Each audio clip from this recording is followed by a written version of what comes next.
Well, this is Choir Boy, and I just thought I'd just review real quick the 3-bumper fetch drill.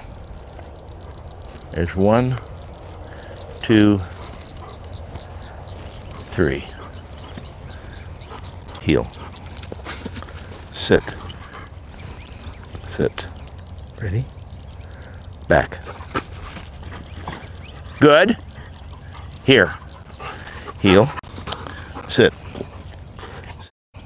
Good. Attaboy. Out. Sit. Choir Boy is almost 7 months. Here. Sit. Heel. Sit. Ready? Back. Here. Good boy. Right here. Come on. Hey. Heel. Hold. Good. That's a good boy. Okay. Out. Sit. Sit. Heel. Heel. Sit. Ready? Back. No. Here. Heel. Sit. Sit. Back. Heel. Sit. Good. That's a good boy. Okay. Hold. Sit. Sit.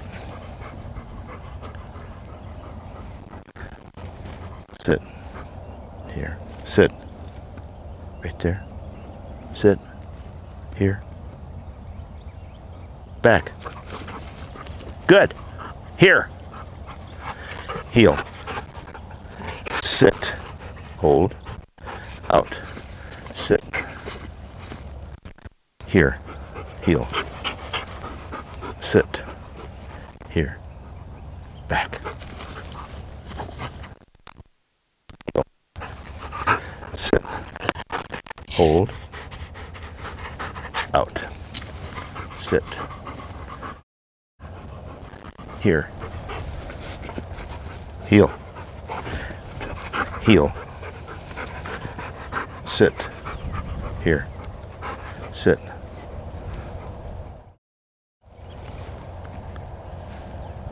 Back. Good. Heel. Sit. Out. Okay, good. All right, come here.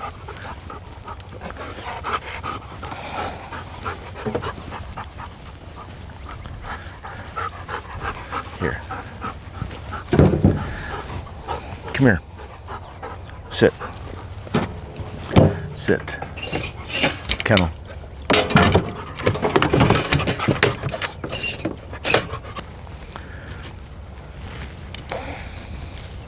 So that was a puppy that is not quite 7 months old. He's 6 and something. And he's quite advanced in his marking and whatnot, but that's your test. The 3-bumper fetch drill is your test to see whether you're ready to go on to single T and more advanced basic training. And but the real purpose of the 3-bumper fetch drill is to control where the dog looks. So as an example, if you throw a bumper, if you have 3 bumpers, the last bumper you throw, the dog will be looking at it. Well, you might want to get this one. So you use your signals that we've discussed, and I'll have a separate lesson again on that because it's very important. You want to be able to have the dog sitting on line where you can control where he looks by your signals.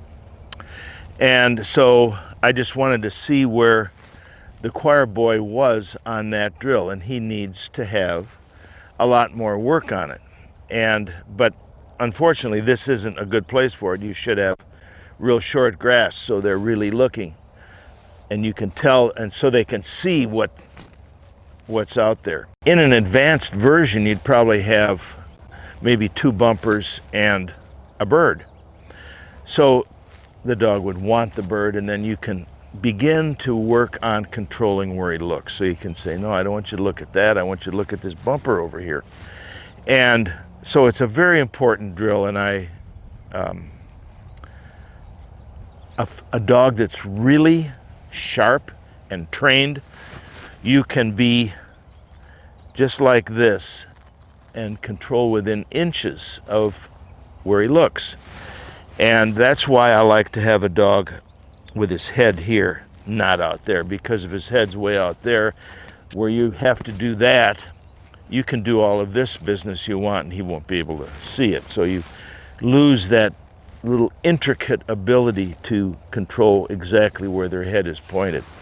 Anyway, I thought it was a good idea just to bring that up, even though the main point of today is to get into number 6 on our 8 components of a great dog. Okay, I had a little trouble with this one because I said all the topics began with a P except the last one.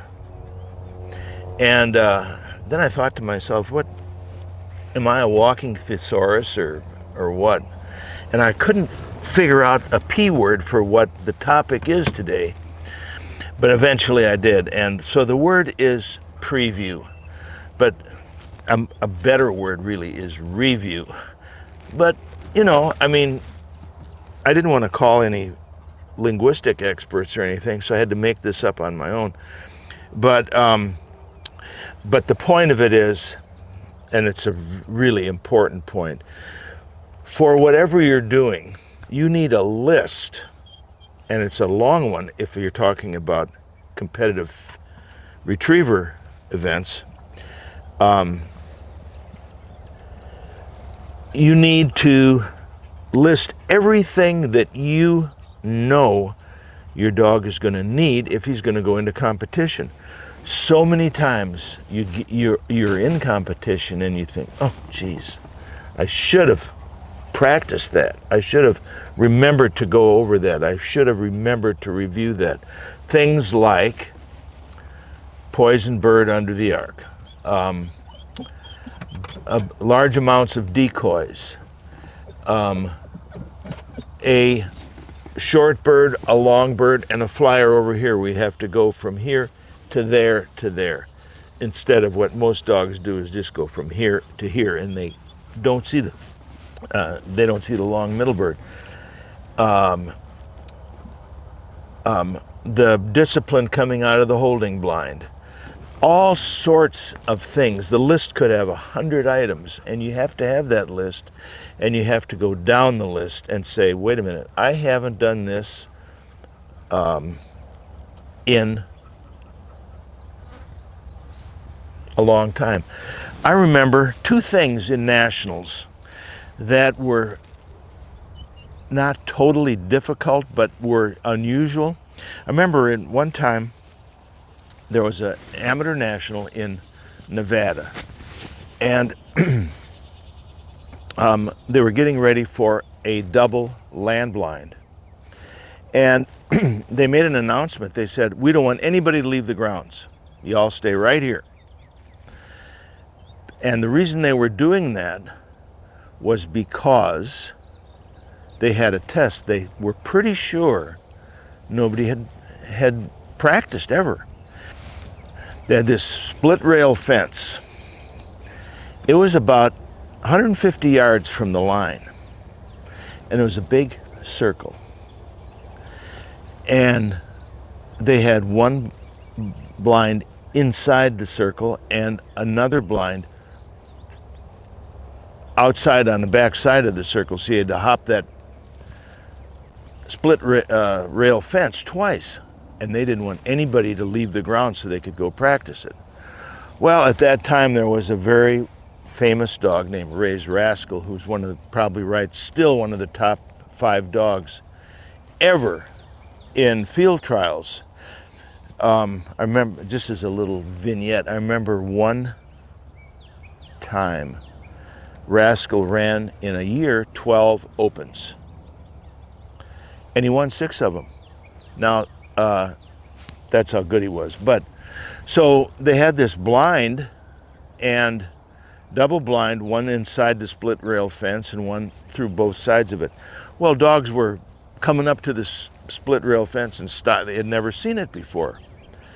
Ray's Rascal came up and actually lined both blinds. Well, because he had thought of something like that might occur, something weird, and Ray Goodrich, who was his trainer, was always looking for those situations.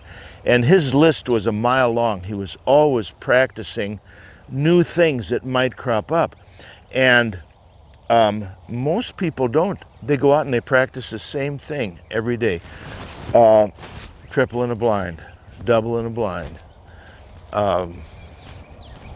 2 down the shore, whatever. They're doing the same thing, but they're not advancing the dog. So I guess what I'm trying to say to have a really great dog, like Ray's Rascal was, you need to constantly be looking for things that you haven't worked on or practiced for a while, and go work on it. You don't have to get your pals together and just do the same thing every day.